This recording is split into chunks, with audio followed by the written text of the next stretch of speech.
Bonjour. Madame Hidalgo vient d'être réélue maire de Paris avec ses alliés du Parti communiste, de Génération S et d'Europe Écologie Les Verts. Nous voulons faire le pari d'un Paris qui respire. Nous sommes des femmes, des hommes, citoyennes, citoyens de ce monde. Nous avons la responsabilité individuelle et collective d'un environnement plus sûr. Nous voulons participer activement à la lutte contre le réchauffement climatique. Nous sommes organisés dans un syndicat professionnel de la ville de Paris, la CGT FTDN2EA. Syndicat majoritaire, nous sommes égoutiers, éboueurs, conducteurs, adjoints techniques, encadrants, maîtrises. Nous avons fait le choix d'un service public de la propreté et de l'eau au service de l'environnement et de la santé publique. Pour rappel, notre direction de la propreté et de l'eau se nommait jusqu'en 2003 la direction de la protection de l'environnement. En transformant cette dénomination, nos missions n'ont pas changé. La propreté et l'assainissement de Paris sont au cœur de la protection de l'environnement. Nous voulons que notre service public contribue activement à inverser le cours de l'histoire. Nous luttons contre l'extinction des espèces, contre l'effondrement écologique, contre le réchauffement climatique. C'est un choix politique que la maire de Paris a fait avec son équipe municipale. Les électrices et électeurs parisiens l'ont élu, entre autres, pour cela. Pour y contribuer, nous avons des propositions, des revendications. Nous appelons toutes les forces politiques représentées au Conseil de Paris à nous entendre. Nos propositions, nos revendications s'appuient sur le professionnalisme des personnels de notre direction. Nous ne partons pas de rien. Il faut s'inspirer du plan Nettoiement 90, du rapport de la mission d'information et d'évaluation de la propreté de Paris de 2018.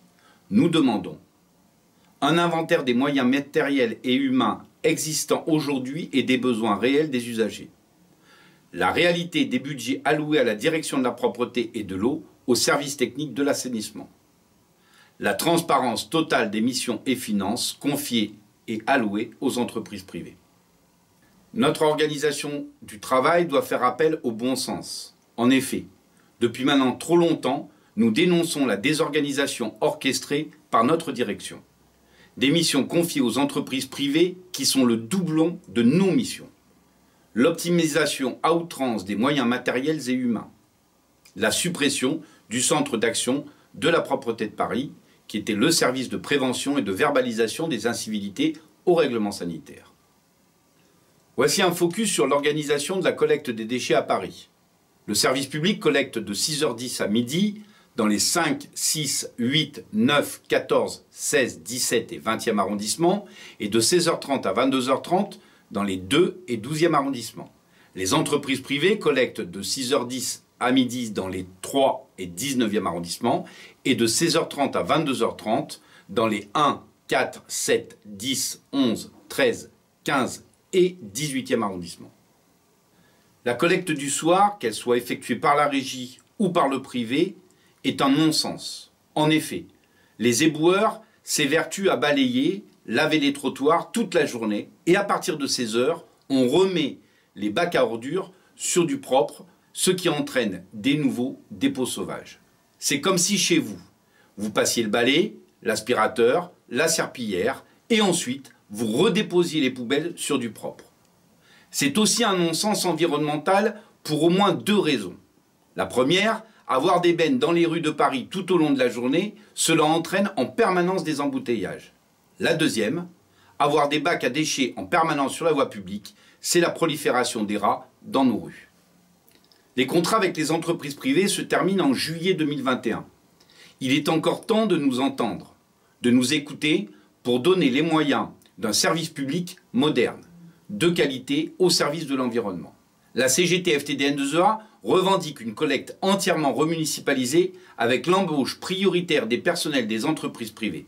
Une collecte réalisée partout le matin pour qu'ensuite nos équipes soient concentrées sur le balayage, le lavage et l'entretien des trottoirs et des rues. Si pour des questions de taille de garage, d'achat de véhicules, d'effectifs, cette remunicipalisation ne peut s'envisager en une seule fois, elle peut s'effectuer en 2 tranches sur la prochaine mandature. Nous pourrions, dès juillet 2021, passer en régie les 1, 3, 4, 7, 10 et 11e arrondissements. D'autant plus que 90 bennes de la régie dorment dans les garages actuellement tous les jours. L'impact financier d'investissement serait réduit à l'embauche d'effectifs d'éboueurs, de conducteurs, d'adjoints techniques et d'encadrants. Pour les 13, 15, 18 et 19e arrondissements, cela pourrait s'envisager dès 2024. Avec comme particularité pour les arrondissements centraux, 1, 2, 3, 4, 5 et 6e arrondissement, de faire une collecte en un tour, soit de 6h à 9h, ce qui limiterait les embouteillages aux heures de pointe, ce qui permettrait aux équipes de balayage et de lavage d'être sur ce terrain dès 9h. D'autant plus que Madame la maire de Paris envisage de piétonniser entièrement le centre de Paris. Nous portons d'autres revendications à étudier, telles que le transport fluvial et ou ferré et une répartition des garages au plus près des arrondissements. Concernant le réseau d'assainissement, nous avons des propositions permettant, premièrement, l'utilisation de la chaleur des égouts pour le chauffage des bâtiments publics. Deuxièmement, l'utilisation des flux par l'installation de turbines permettant de générer de l'électricité. C'est le procédé des barrages hydroélectriques. Troisièmement, l'optimisation du système de séparation des eaux pluviales en le prolongeant pour l'irrigation des plaines maraîchères et céréalières d'Île-de-France. Nous demandons aussi une étude approfondie sur le réseau d'eau non potable pour sa réfection et sa modernisation, car ce réseau est potentiellement porteur de virus et bactéries. Le service public se place en dehors des logiques de rentabilité et de profit du capital. Cela fait de lui l'outil indispensable de lutte contre l'effondrement écologique. Pour le bien commun de toutes et tous, un environnement de qualité, un Paris qui respire, il est temps de nous recevoir. Nous y sommes prêts.